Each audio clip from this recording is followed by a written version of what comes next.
The gunshot cracked the morning silence like a whip, scattering a flock of crows from the roof of the Redemption Savings and Trust. For a moment, the town held its breath, suspended between the ordinary and the unthinkable. Then the second shot came, followed by the shattering of the bank's plate glass window, and chaos erupted. Horses screamed, people shouted, and the dusty main street became a maelstrom of panic. Elara Vance, a stranger in this hard-bitten town for less than a week, was thrown against the rough-hewn planks of the general store. The force of the panicked crowd knocked the air from her lungs. She had come to Redemption to claim the only thing her mother had left her, a small dilapidated clapboard house on a patch of worthless land at the edge of town. It wasn't much, but it was a start, a place to bury the grief of her mother's recent passing and the lingering questions about a father she had never known. Now all she could think about was survival. Through the swirling alkali dust, she saw them 4 riders, their faces obscured by grimy bandanas bursting from the violated bank. One carried a heavy canvas sack. They were professionals moving with a brutal efficiency that spoke of countless other towns just like this one. A townsman, brave or foolish, tried to block their path and was pistol-whipped to the ground without a second thought. Elara pressed herself flat against the wall, trying to make herself invisible. Her hand flew to her throat to the comforting weight of the silver locket that had hung there for as long as she could remember. It was her only tangible link to her father, a gift to her mother on their wedding day, passed down to her with a whispered promise to never take it off. Inside was a tiny, faded portrait of a beautiful, sad-eyed woman, her mother, and an empty space where her father's picture should have been. One of the bandits swinging onto his horse caught her eye. His gaze was cold and empty. He spurred his mount directly toward her, not out of malice, but simple convenience. She was in his way. As he galloped past, he shoved her hard, a casual act of violence that sent her sprawling into the dirt. She cried out, her hands flying out to break her fall. The fine silver chain of her locket snapped. Time seemed to slow. She watched in horror as the locket, her one precious connection to her past, flew from her neck. It spun through the air, a tiny silver star against the brown dust, before landing directly in the path of the thundering hooves of the escaping gang. No. The word was a choked sob lost in the din. She scrambled forward on her hands and knees, heedless of the danger. The locket was everything. It was the feel of her mother's hand and the echo of a father's love, the proof that she was not entirely alone in the world. An iron-shod hoof descended, aimed directly for the delicate piece of silver. Elara closed her eyes, bracing for the sickening crunch that would shatter her past into dust. But the sound never came. Instead, there was a new thunder, a different rhythm of hooves that cut through the robber's frantic escape. A lone rider on a powerful chestnut horse exploded from the alleyway beside the saloon, a blur of controlled grace amidst the brutal chaos. He was not one of the townspeople, nor was he one of the bandits. His long, dark hair was held back by a simple leather band, and his features were sharp and noble, his skin the color of rich earth. He was a Dakota, a man whose people had once called this valley home. He moved with an impossible, breathtaking skill. Leaning low from the saddle, his body almost parallel to the ground, he guided his horse with his knees, his hands free. The bandits, startled by this new arrival, fired wildly. Bullets whizzed past him, but he seemed to exist in a space between the heartbeats, untouched by their panicked rage. His eyes were not on the robbers or the sack of money. They were locked on the small, glinting object in the dirt. In one fluid, seamless motion that defied belief, his arm shot out. His fingers, strong and sure, plucked the silver locket from the ground an instant before it was trampled. At the same time, his other arm swept down, encircling Elara's waist. He lifted her from the ground as if she weighed nothing, pulling her up and settling her securely in front of him on the saddle. The entire sequence took less than 5 seconds. The robbers, seeing their escape route clear, did not linger. They spurred their horses out of town, leaving a trail of dust and terror in their wake. The chestnut horse skidded to a halt in the center of the street, snorting its flanks, heaving. The dust began to settle, revealing a tableau of stunned silence. Elara trembled in the warrior's arms, her mind struggling to process what had just happened. Her cheek was pressed against the worn leather of his vest, and she could feel the steady, powerful beat of his heart. Slowly she looked up at her rescuer. His expression was calm, his dark eyes focused. He opened his hand. Resting in his palm unharmed was her silver locket. He held it out to her, the delicate chain pooled around it. For a moment, the world outside their shared space ceased to exist. It was not just the rescue, but the nature of it. He hadn't just saved her life. He had saved her history. He had understood in that split second what truly mattered. A wave of gratitude so profound, it left her breathless, washed over her. Her trembling fingers closed around the locket, its familiar coolness a balm to her frayed nerves. "Thank you," she whispered, her voice hoarse.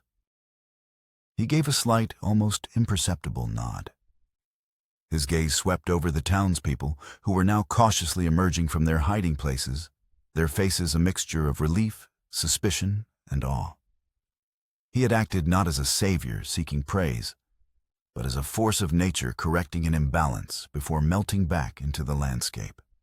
With a gentle nudge, he guided the horse toward the boardwalk and helped her dismount, her legs still unsteady beneath her.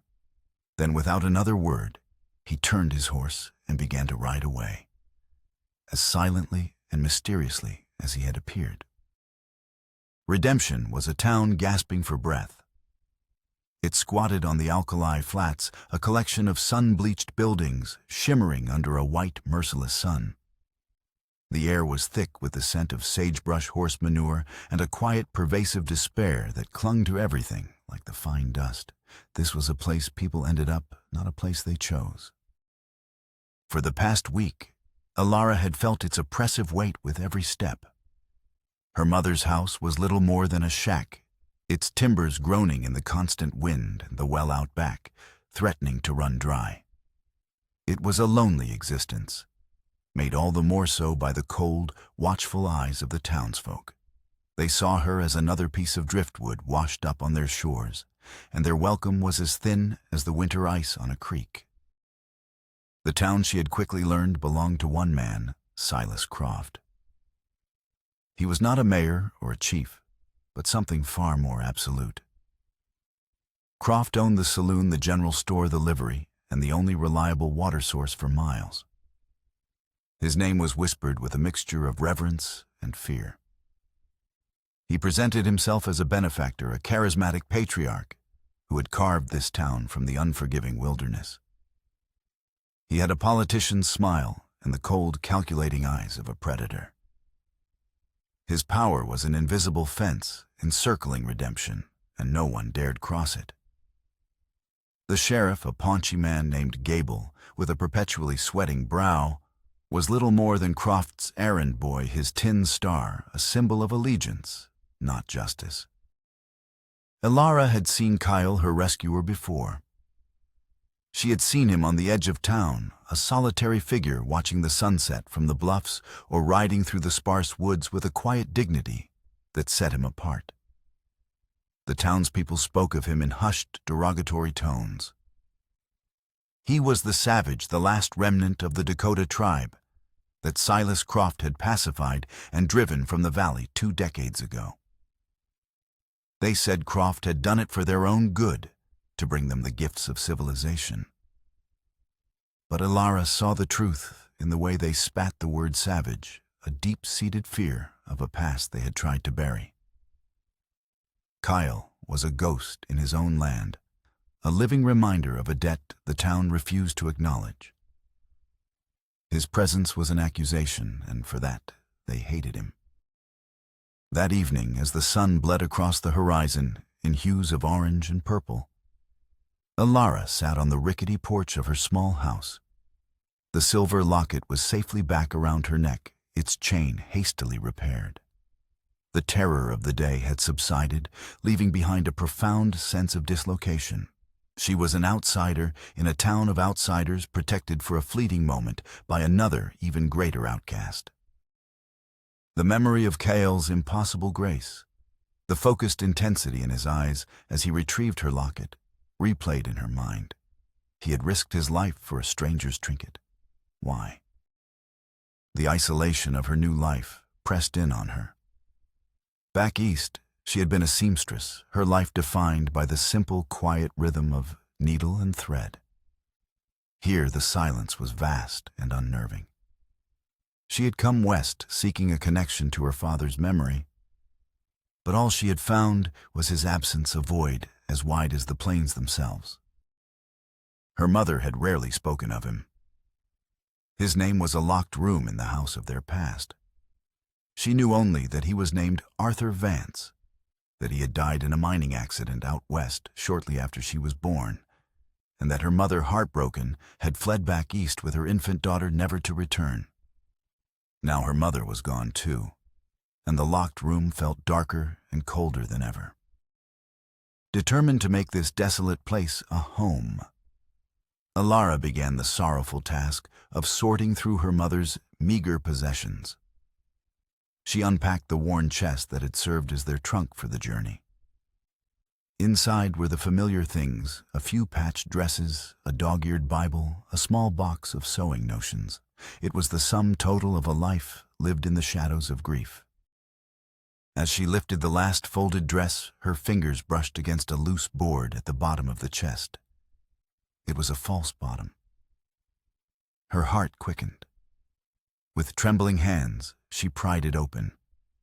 Beneath it lay a hidden compartment. It was not empty. Inside was a small oilskin-wrapped bundle. She carefully untied the cord and unfolded the contents. There was a piece of finely embroidered linen cloth, yellowed with age. Stitched into its center was a curious symbol, a single stalk of wheat, its head heavy with grain, entwined with the initials A.V. It was the exact same symbol engraved on the back of her silver locket. Beneath the cloth was a folded brittle letter, the ink faded to a ghostly brown.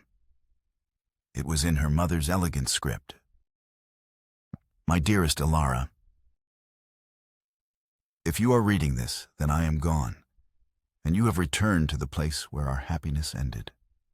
I pray you never have to, but I cannot leave this world without giving you the truth I was too afraid to speak in life. Your father's death was no accident.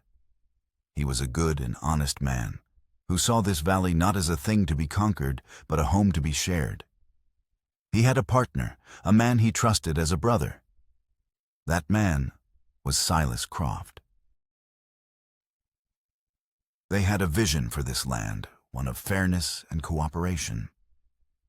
But Silas's ambition was a fire that consumed all it touched.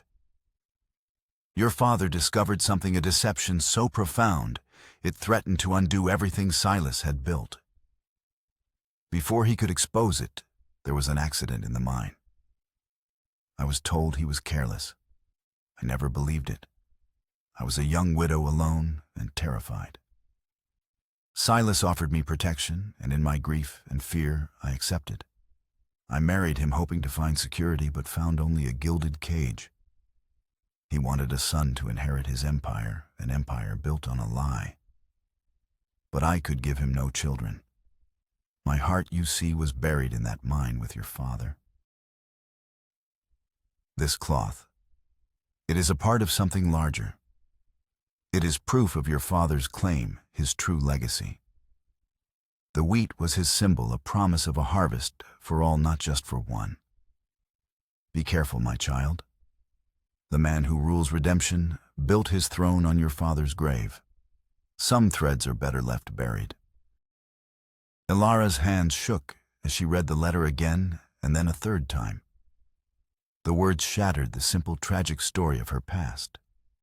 Her father had not been careless. He had been murdered.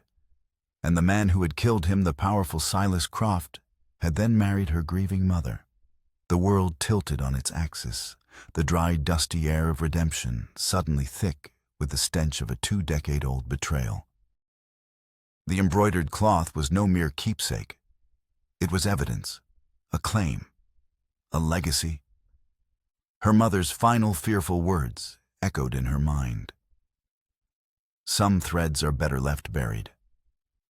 But Alara knew she couldn't. She was her father's daughter, and his story, silenced for 20 years, was now hers to tell. The quiet seamstress from back east was gone. In her place was a woman with a purpose as sharp and dangerous as a needle poised to strike. Her first stop would be to find the one person in town who might understand the language of thread and secrets. She had seen her in the market, an old woman with eyes that held the town's entire history in their clouded depths, the town seamstress. Martha, the old seamstress, lived in a small adobe house tucked behind the blacksmith's forge, a place that smelled of lavender beeswax and thyme. Her face was a roadmap of wrinkles, and her fingers, though gnarled with age, moved with a practiced, steady grace as she mended a farmer's canvas coat. Alara entered the shop quietly, the small bell above the door announcing her presence with a timid jingle. Martha looked up, her gaze sharp and discerning over the rim of her spectacles. She had seen Alara in the market, the pale, quiet newcomer.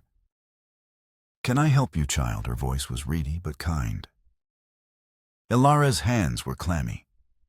She felt like a conspirator, the folded cloth and her mother's letter, a heavy, dangerous weight in her pocket. I was told you are the finest seamstress in the valley." A faint smile touched Martha's lips. "I am the only seamstress in the valley. A different thing entirely." She set her work aside. "What is it you need?" Instead of answering, Alara slowly pulled the embroidered cloth from her pocket and unfolded it on the counter between them. Martha's eyes widened. She reached out a trembling hand, her fingertips tracing the stalk of wheat and the entwined initials. A flicker of recognition and fear crossed her face. "Where did you get this?" she whispered, her gaze darting toward the curtained window, as if expecting to see Silas Croft himself standing there. "It was my mother's," Alara said, her voice barely audible. "Her name was Eleanor Vance." The old woman sank onto a nearby stool, her face pale. "Eleanor. I remember her. A sad, beautiful girl. Married Croft after her first husband, after the accident." She looked at Alara, truly seeing her for the first time. "You have her eyes." "My father was Arthur Vance," Alara pressed gently. "He and Silas Croft were partners." Martha flinched at the name. That was a long time ago. A lifetime. She looked down at the cloth again, her expression guarded. "This symbol, it represents a claim older than Croft's fences. A promise. Arthur Vance believed this valley could be shared. He even made pacts with the Dakota, learned their ways. He said their roots here were deeper than any white man's deed. My mother's letter said he discovered a deception." Alara said, her voice shaking slightly. "She believed Croft killed him for it." The old woman's face closed down, the brief flicker of openness extinguished by a deep, ingrained fear. She pushed the cloth back toward Alara. "Your mother was right to be afraid. You should be too. Some threads are better left buried, child. Pull on this one and you might unravel the whole town. And Croft won't allow that." She picked up her sewing again, her hands moving with a frantic energy. "I can't help you. No one can." The dismissal was absolute. Alara left the shop feeling a chill that had nothing to do with the evening air. Martha's fear was more damning than any confession. She knew the truth, and she was terrified of it. The next morning, the first obstacle presented itself not as a shout, but as a polite, chilling knock on her door. It was Silas Croft. He stood on her porch, dressed in a fine black coat and a silk vest, his silver hair perfectly coiffed. He held his hat in his hands, his smile disarmingly warm. On his vest, pinned like a medal, was a small tarnished silver locket, identical in shape and design to her own. The sight of it sent a jolt through her. "Miss Vance," he said, his voice as smooth as polished riverstone. "Forgive the intrusion. I am Silas Croft. I wanted to personally welcome you to Redemption and offer my condolences on the passing of your mother." Ilara's heart hammered against her ribs. She was standing face to face with her father's murderer, the man who had trapped her mother in a loveless marriage. She forced herself to remain calm, her expression neutral. "Mr. Croft, I knew your mother. You know." He continued, his eyes crinkling at the corners, in a facsimile of fond remembrance. A fine woman. It was a tragedy what happened to her first husband. A terrible accident. He glanced around at the dilapidated house, his gaze lingering on the peeling paint and sagging porch. "This is a hard land for a woman alone, Miss Vance. This property, it holds sad memories. I would be willing to purchase it from you. For a generous price, of course. Enough for you to return east and start a more comfortable life." The offer was a silken threat. He wasn't offering to buy her land. He was ordering her to leave. "Thank you for the offer, Mr. Croft." Ilara said, her voice surprisingly steady. "But I have no intention of leaving. This was my father's land. I intend to stay." The smile on Croft's face didn't waver, but his eyes turned to chips of ice. A sentimental notion. But sentimentality is a luxury few can afford in a place like this. It would be a shame if something unfortunate were to happen. He placed his hat back on his head. "The offer stands. Think on it." He turned and walked away, his polished boots leaving sharp, precise prints in the dust. The campaign of intimidation began that night. A rock crashed through her window. The next day she found the rope to her well had been cut, the bucket lying at the bottom, inaccessible. Her horse, the only other living creature she had to her name, was spooked in the night, its corral fence torn down. It ran off into the wilderness. She was being isolated, crippled, and squeezed out. Croft was showing her just how hard the land could be for a woman alone. Martha's words echoed in her ears. "No one can help you." But Martha was wrong. There was one person who lived outside Croft's web of fear and control. The man who had saved her locket. The man whose people had been the first victims of Silas Croft's ambition. Taking the embroidered cloth and the letter, Ilara set out on foot, following the faint trail that led out of town and up into the rocky bluffs. She had to find Cale. Their enemy was the same. It wasn't trust she was seeking, not yet. It was an alliance forged in the crucible of mutual need. She found his camp nestled in a hidden canyon, sheltered by ancient cottonwoods. A small, smokeless fire burned in a shallow pit, and a single horse, the powerful chestnut from the robbery, was tethered nearby. The camp was sparse but orderly, speaking of a life of disciplined solitude. Cale was skinning a rabbit with a small, sharp knife, his movements economical and precise. He looked up as she approached, his expression unreadable. He had known she was coming long before she saw him. "You followed me," he stated. It was not an accusation. "I need your help," Ilara said, stopping a respectful distance from his fire. He continued his work, his focus absolute. "The people in that town would not approve of you seeking me out." "The people in that town answer to Silas Croft. He is trying to drive me away. I think you know why." She took a breath and stepped forward, placing the embroidered cloth on a flat rock near the fire. Cale's eyes flickered to the symbol of the wheat stalk. He stopped his work. "I have seen this mark before," he said, his voice a low rumble. "On a treaty stone, broken and discarded. It was the mark of the man who came to my people not with guns, but with an open hand. He spoke of sharing the valley of a future where our children and his could live together. His name was Arthur Vance," Alara said softly. "He was my father." Kyle looked at her, and then a long, searching gaze that seemed to peel back the layers of her fear and uncertainty, seeking the core of her intent. He had seen her fall in the street, seen the desperation in her eyes as she reached for the locket. Now he saw something else, a flicker of her father's resolve. "Croft told everyone your father died in a mining accident," he said. He lied. She handed him her mother's letter. He read it slowly, his expression hardening with each line. When he finished, he folded it carefully and handed it back. The setting sun cast long shadows across the canyon, and in the silence, a bond of shared purpose began to form. "Croft drove my people from this land," Cale said, his voice tight with a generation of suppressed anger.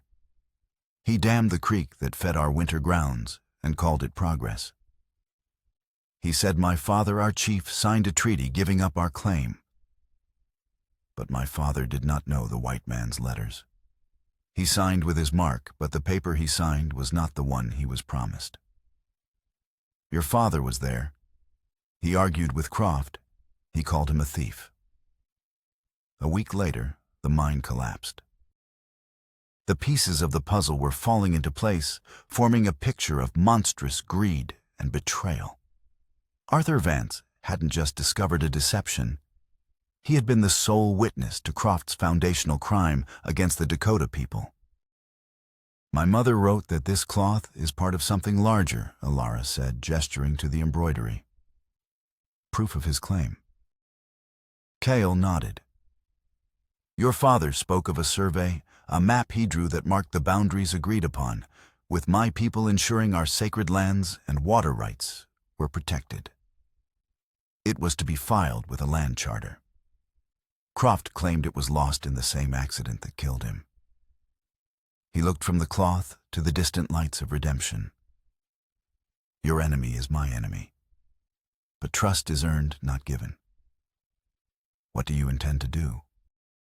"I intend to find that map," Alara said, her voice filled with a conviction she hadn't known she possessed. "I intend to prove what Silas Croft did to my father and to your people. I intend to take back what he stole."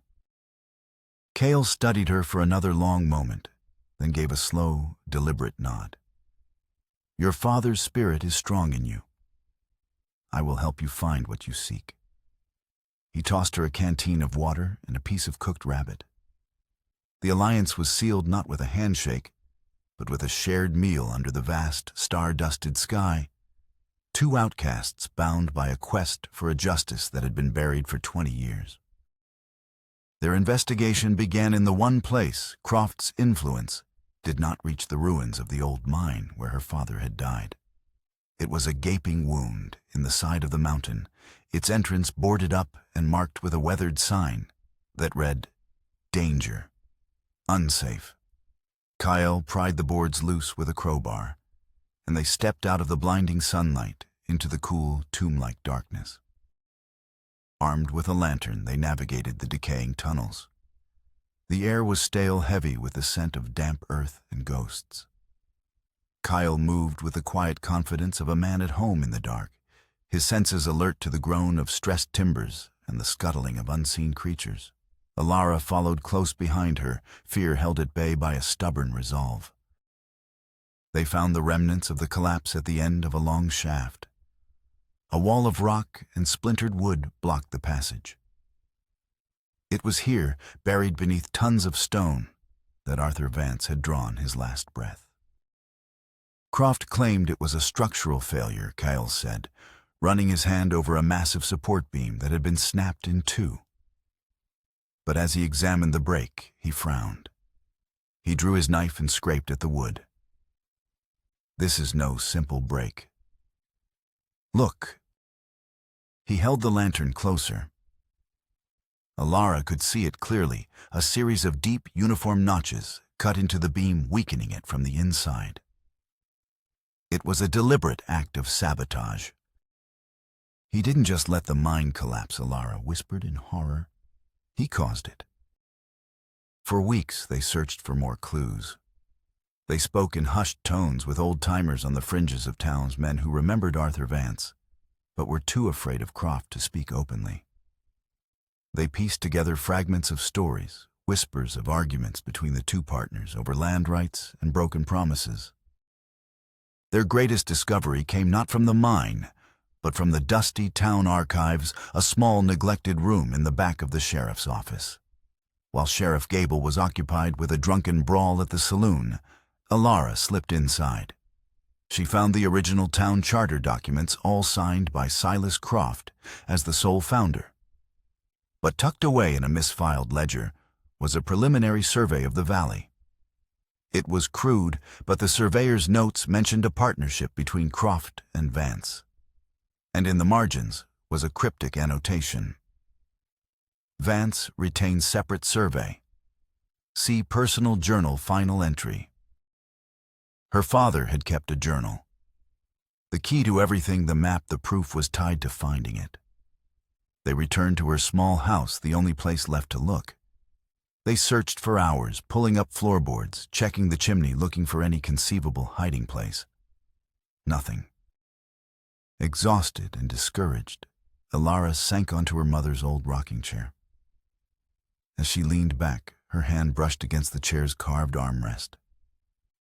She felt a small, unnatural bump. Running her fingers over it, she found the edge of a tiny, inlaid piece of wood. It was a hidden catch. She pressed it, and a small, cleverly concealed drawer sprang open from the side of the chair. Inside was a small leather-bound journal. It was her father's.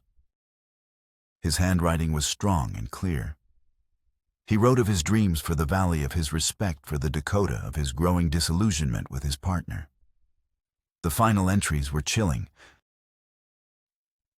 October 12th. Silas has gone too far.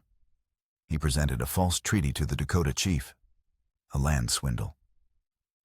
When I confronted him, he laughed. He says this land was meant to be taken, not shared. He does not know that I made a copy of our original partnership agreement and the true survey map. I have hidden them where he will never think to look. October 14th. Silas has become paranoid. He watches my every move. I fear what his greed will drive him to do. I have told Eleanor to be strong no matter what happens. The map is safe. I have given the proof of our partnership to the one person in town whose integrity is as flawless as her stitchwork. She will keep it safe until it is needed. Martha, the seamstress. She had the proof. But the last entry, dated the day of the mine collapse, was the most devastating. October 15th. I met with Eleanor this morning. She seemed distant.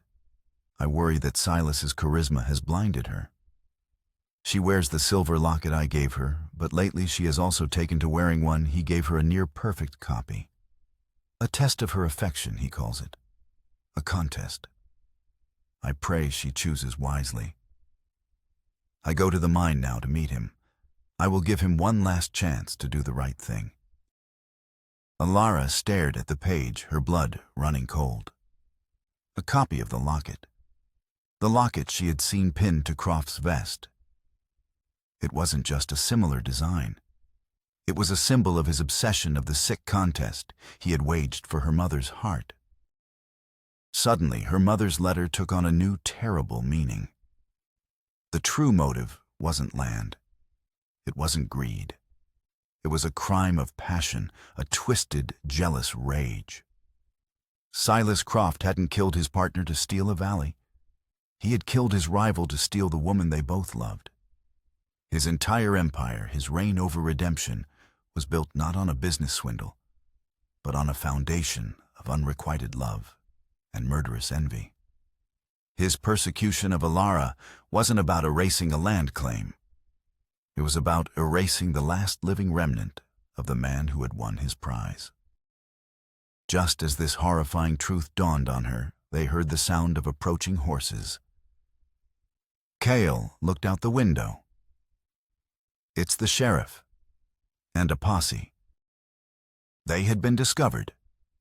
Alara quickly hid the journal back in its secret compartment as heavy fists pounded on the door.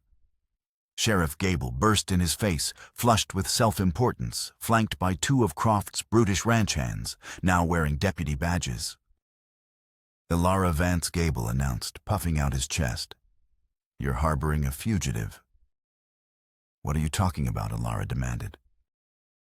"Cale here." Gable sneered, pointing a fat finger at the Dakota warrior.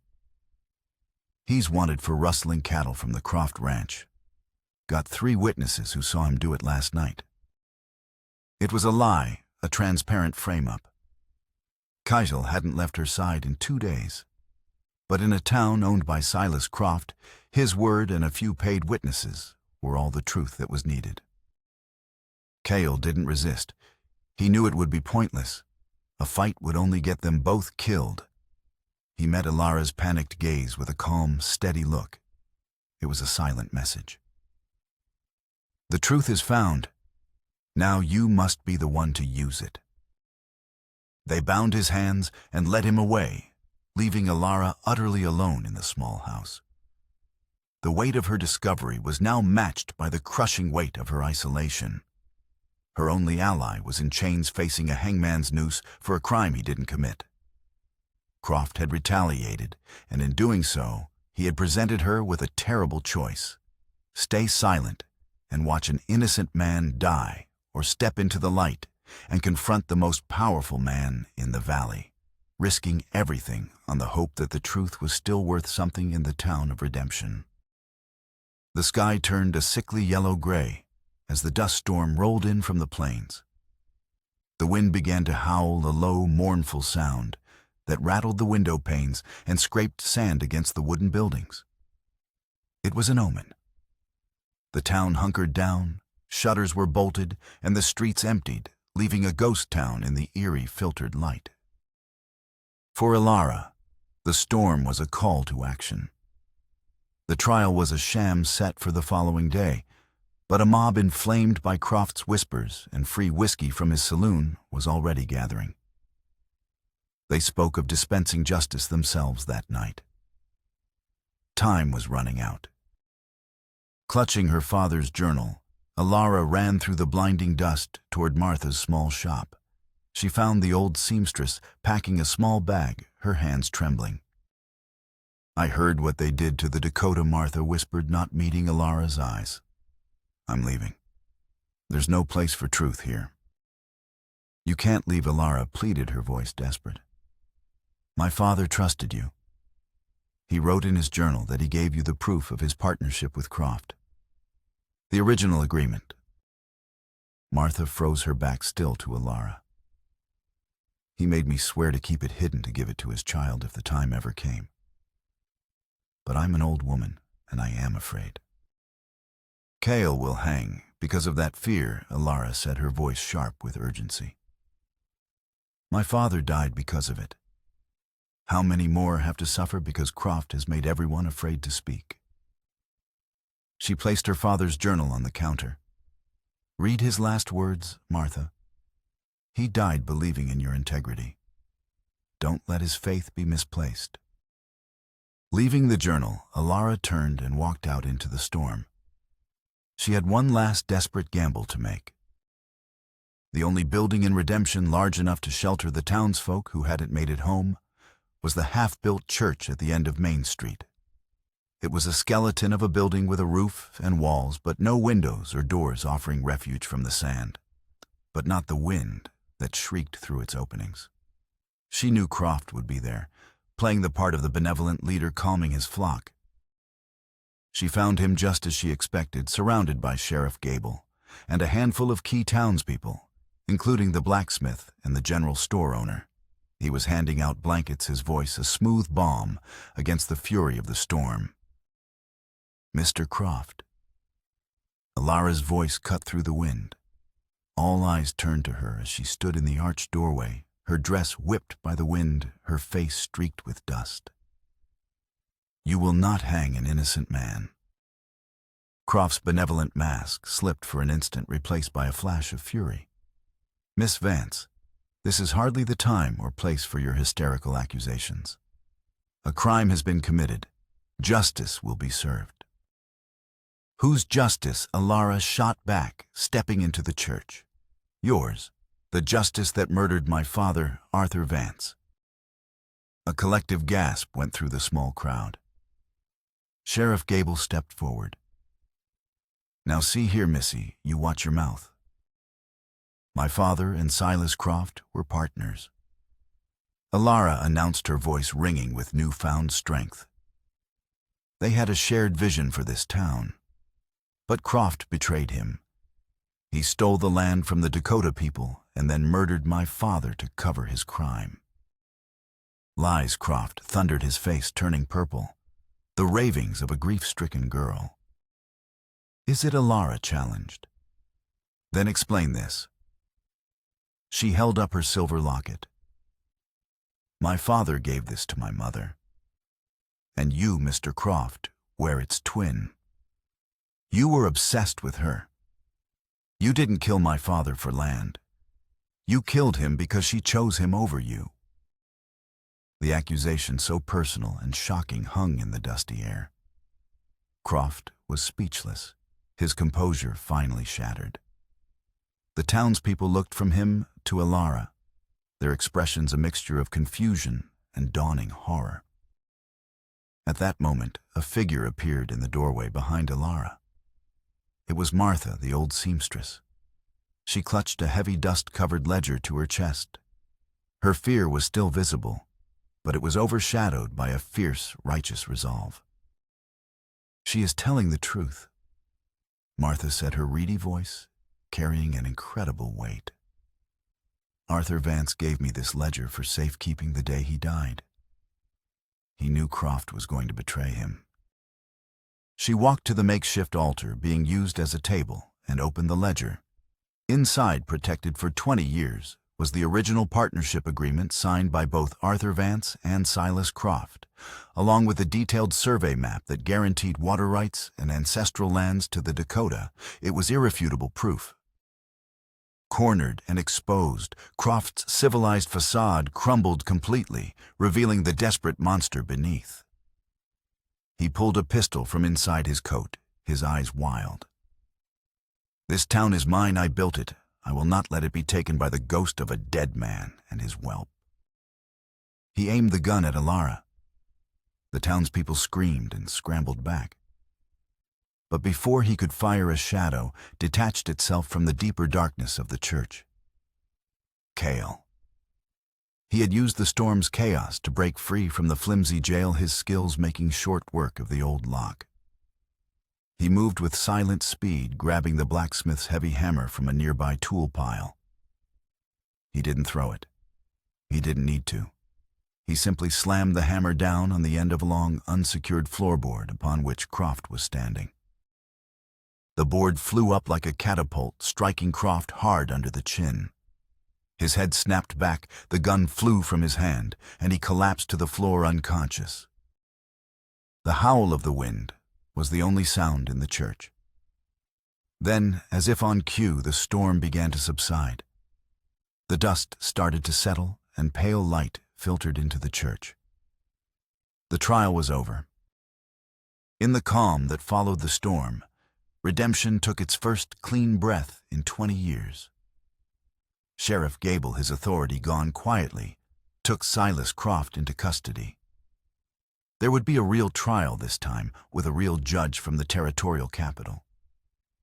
The ledger and the journal were all the evidence needed. Croft's empire, built on lies and blood, had crumbled into dust. The townspeople looked at Alara with a new respect tinged with shame for their own willful blindness. She was no longer an outsider, but the inheritor of the town's true founding vision. As dawn broke, casting a clean, pale light over the valley, Kyle found Alara standing on the porch of her small house. He held out his hand. In it was her silver locket, which had fallen during the confrontation. Its surface was smudged with dust, but it was whole. "It belongs to you," he said, placing it in her palm. "Thank you, Kyle," she said, her voice soft, "for everything." Their eyes met, and in that shared glance was an understanding deeper than words. It was not the beginning of a romance, but the affirmation of a powerful bond, a kinship of spirit forged in a shared struggle for justice. He had saved her history, and she, in turn, had reclaimed his. Months later, the valley had begun to heal. Alara, with the full legal rights to her father's half of the partnership, did not hoard her inheritance. She worked with the townspeople to draft a new charter for redemption, one based on her father's original principles of fairness and cooperation. The charter guaranteed equitable water rights for all settlers, and in an unprecedented move formally invited Kale's people to return to their ancestral lands in the valley, not as subjects, but as neighbors and partners. The final scene of the long drama took place on a small hill overlooking the town. A simple grave marker now stood for Arthur and Eleanor Vance, their names finally reunited. Alara and Kale stood before it, a young sapling planted in the fresh earth between them. The valley below was alive with the signs of renewal. Tents and new lodges, the homes of the returning Dakota, were rising peacefully alongside the established homesteads. Alara took out the embroidered linen cloth. It was no longer just a piece of evidence or a claim to property. It was a symbol of her journey of a thread that had refused to be buried. With a sense of quiet ceremony, she tied the cloth to a branch of the young sapling. It fluttered in the gentle breeze, a small white banner of hope. The act represented new life, the mending of old wounds, and the promise of a shared future. Her journey, she felt, was complete. She had found the truth of her past, and in doing so had planted the seeds for a better future. She took the locket from around her neck, opening it to look one last time at her mother's portrait. As she did, her thumb brushed against the empty frame opposite her mother's picture. A tiny, almost invisible catch released, and the metal backing popped open, revealing a second hidden compartment. Tucked inside was not a portrait, but a tiny, perfectly preserved, pressed wildflower. It was a mountain columbine, its delicate blue and white petals paper-thin with age. Alara looked at it, puzzled, and then looked at Kyle. A slow smile spread across his face. "That flower," he said softly, "grows only in one place. High in the sacred canyon, where my people's winter camp once stood." Tears welled in Alara's eyes. It was the final quiet surprise. Her father had not just been an ally to the Dakota. He had been a friend. He had walked their sacred ground, understood their connection to the land, and carried a piece of it with him. She was not starting something new. She was simply finishing the good work he had begun.